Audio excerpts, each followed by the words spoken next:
Mon père, il m'a beaucoup porté quand j'étais très jeune, tout le temps m'inculquant, on va dire, les bons trucs. Il m'a jamais engueulé quand je roulais pas bien, ou même s'il était dur avec moi, il me complimentait jamais vraiment. Ça n'a jamais été qu'un père qui m'a poussé, donc il m'a toujours laissé faire ce que j'avais envie. Et quand je suis arrivé, que j'ai rencontré Laurent et que j'ai signé dans l'équipe, il a totalement laissé, on va dire, le rôle à Laurent, à Jacko et tout, en se retirant un petit peu parce que lui, il n'avait jamais connu le haut niveau comme ça. Il est champion du monde master, mais ça a toujours été...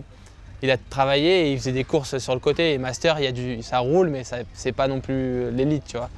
Donc il savait comment ça se passait à un niveau, on va dire, national. Mais comme il n'avait pas forcément l'expérience et tout, il a préféré tout... il a laissé les rênes à Laurent, au team, et je pense que ça a été quelque chose qui m'a fait du bien. De l'avoir quand même en backup sur le côté quand j'avais besoin de lui ou quand je rentrais des courses, quand ça allait bien, quand ça allait pas. Mais sur les courses, d'avoir mon petit groupe, mon autre famille sur les courses, qui s'occupait très bien de moi et en qui il avait confiance, tu vois. Parce que si tu as tes parents qui sont en conflit avec ton équipe, c'est jamais facile pour le rider d'être au milieu et de savoir qui écouter ou qui faire confiance. Il fait son truc, il se régale, il me regarde de loin, il m'appelle, donc ça se passe très bien, mais je lui dois beaucoup dans les premières années où j'ai commencé à rouler. Je pense que c'est quand même une force qu'on a les Français d'être autant proches malgré tout. Il y a Amaury, Loris et moi, mais il y a tout le reste derrière. Il y a Flo Payet, Thomas Stack, il y a une brochette entière de bons pilotes et de gens vraiment, je ne sais pas comment c'est possible, il n'y a pas une personne avec qui on ne s'entend pas. Et moi j'ai eu la chance, tu vois, de connaître Fabien quand j'étais plus jeune. Donc j'ai toujours eu, on va dire, les champions qui m'ont un petit peu guidé sans le vouloir forcément, mais rien que de les observer, de les écouter parler, tu apprends toujours. Et avec Loris, on a grandi ensemble, donc on a pratiquement la même éducation, on roule pratiquement pareil, tu vois, enfin, on est vachement similaires. Amaury, ça fait longtemps que je le connais, et quand ça allait pas, j'ai toujours été là pour lui, et vice versa. Et du coup, dans les hauts comme dans les bas, on construit vachement de liens, et je pense que c'est ça qui fait notre force, c'est que on est toujours là pour l'un pour les autres, même si on n'est pas dans les mêmes équipes et qu'on n'est pas tout l'hiver ensemble, tu vois, genre on se parle rarement l'hiver, mais on est là chacun pour les autres, tu vois. Donc c'est vraiment quelque chose d'important, et sur les courses, du coup, on le ressent parce que on est tous à un grand niveau, mais on va quand même s'aider et partager des trucs qu'on ne le ferait pas forcément avec d'autres personnes. Tout est plus simple et tout est plus authentique, tu vois. Donc on a la chance d'avoir cette force. Ça fait depuis que je suis junior que j'ai la même équipe avec moi. Donc Laurent, ça a toujours été mon team manager, Jacko, le même mécano. Il y a plus ou moins des coéquipiers qui se sont enchaînés autour, mais ça a toujours été, tu vois, le même noyau dur avec Laurent, Jacko et moi. Maintenant, il y a mon entraîneur qui est intégré plus au team et avec qui ça se passe super bien aussi. Mon meilleur pote qui s'occupe des réseaux sociaux et qui m'aide sur les trajectoires. Enfin, tu vois, c'est vraiment, j'ai réussi à me construire mon petit groupe de personnes compétentes, mais aussi qui me font du bien en dehors du vélo, tu vois. Quand on voyage, tu bouges, tu vis avec les gens plus qu'avec ta copine ou les gens de ta famille. Donc si ils te font du bien, ils te connaissent, et tout s'enchaîne facilement en fait. Nombreuses fois, j'ai eu des opportunités de partir dans d'autres équipes qui étaient forcément très belles aussi, avec des bons vélos, tout ça. Mais j'ai jamais trouvé cette dynamique possible ailleurs, et je suis tellement bien là où je suis que l'herbe elle est verte et je le sais, tu vois. C'est quelqu'un qui est très important pour moi et qui, à mon avis, peut faire la différence dans certains moments. Et surtout en descente. Malgré tout, c'est un sport où le niveau est vraiment compact. Il y a beaucoup de gens qui vont vite, plus ou moins à la même vitesse. À l'œil, tu vois même pas la différence. Quand ça joue à centième et tout, tu peux pas le voir à l'œil sur 4 minutes de piste. Donc je pense que les petits détails, les petites choses qui font que tu gagnes une course ou que tu fais 2, 3, 4 ou plus, ça se joue dans la tête. En cross-country, tu vois, tu as les jambes ou pas. Bien sûr que la faculté que tu auras à battre contre la douleur et tout va venir jouer un rôle important. Mais si tu es physiquement le plus fort, 90% du truc est fait. Alors qu'en descente, c'est aussi beaucoup le mental.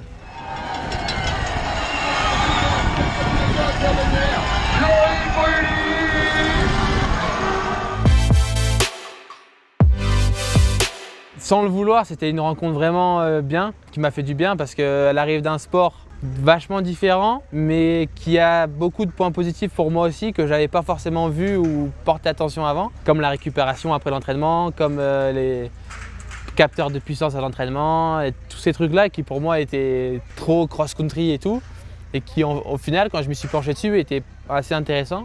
Je pense qu'elle a joué son rôle dans ma progression. Et cet hiver, on a emménagé ensemble, tu vois. Donc peut-être encore plus cet hiver-là. Et je ne sais pas si c'est grâce à ça que je roule plus régulièrement et que je gagne des courses cette année. Mais je pense que ça me fait du bien et j'en ai besoin. J'ai besoin de sa présence, de son analyse, de ses trucs.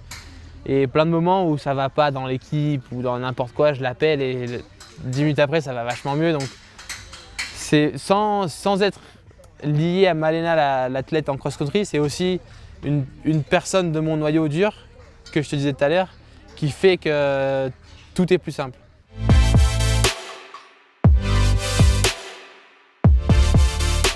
Le temps était bon, la piste était belle, le vélo, la tenue, tout allait bien.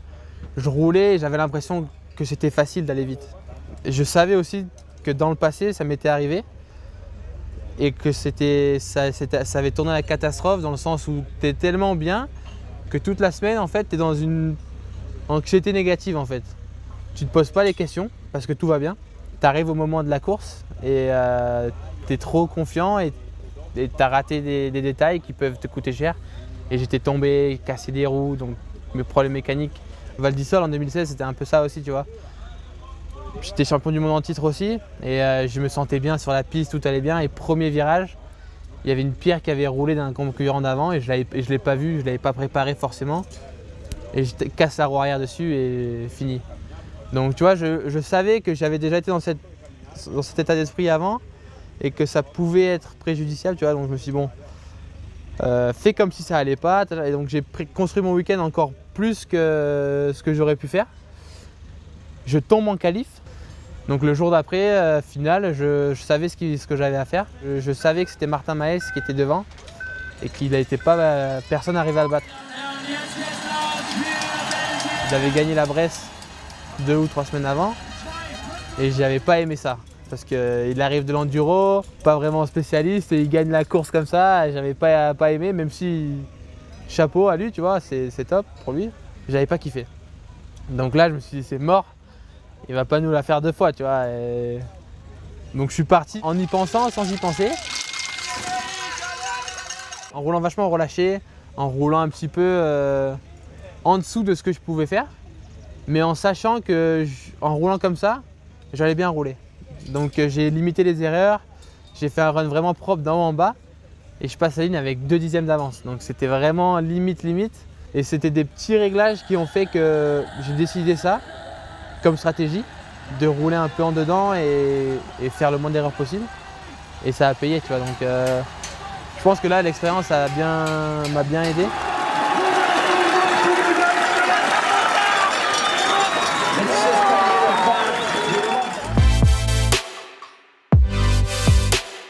J'ai 25 ans, donc j'arrive un peu à maturité, mine de rien. Je commence à comprendre mon corps, mon esprit un peu aussi.